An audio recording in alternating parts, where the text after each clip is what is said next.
देवी का एक मंत्र बताया गया सप्तशती के अंदर, या देवी सर्वभूतेषु जातिरूपेण संस्थिता नमस्तस्यै नमस्तस्यै नमस्तस्यै नमो नमः।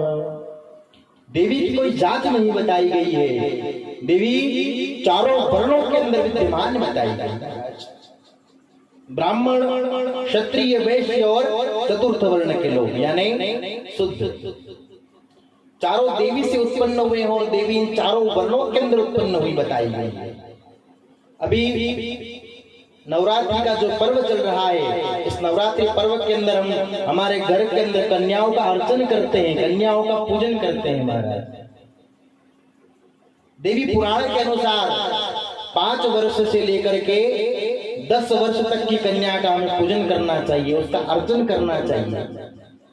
जो कोई भक्त धर्म और मोक्ष की कामना अगर मन में रखकर पूजन करता है तो उसको ब्राह्मण के कन्याओं का पूजन करना चाहिए, उन्हें विधिवत भोजन करवा करके वस्त्र आदि दान करके उनका पूजन करना चाहिए। जो शत्रु के ऊपर विजय प्राप्ति की कामना से कन्या का पूजन करना चाहता है, देवी की आराधना करना चाहता है, वो क्षत्रिय कुल की कन्याओं का पूजन करे, उन्हें वस्त्र आदि दान करे, उनके चरणों का पूजन करके देवी से प्रार्थना करे हमें शत्रु के ऊपर विजय दिलाए। जो कोई भक्त ऋण की मुक्ति के लिए, अपने व्यापार को बढ़ाने के लिए अगर कन्या का पूजन, भगवती की आराधना करना चाहता है तो वह वैश्य की कन्या का पूजन करे और वैश्य की कन्या के चरणों का पूजन करके उनसे प्रार्थना करे कि हमारे व्यापार के अंदर माँ आप लक्ष्मी का रूप बन करके सदैव हमारे साथ विद्यमान रहे और हम आपका लक्ष्मी मानकर जो पूजन कर रहे हैं, ऐसा ध्यान करके वैश्य की कन्याओं का पूजन करना बताया गया।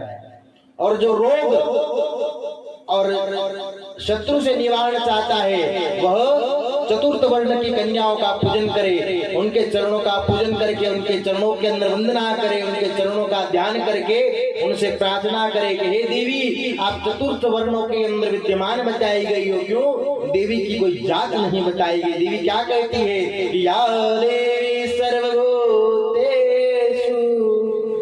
जाति रूपेण संस्थिता नमस्तस्यै नमस्तस्यै नमस्तस्यै नमो नमः।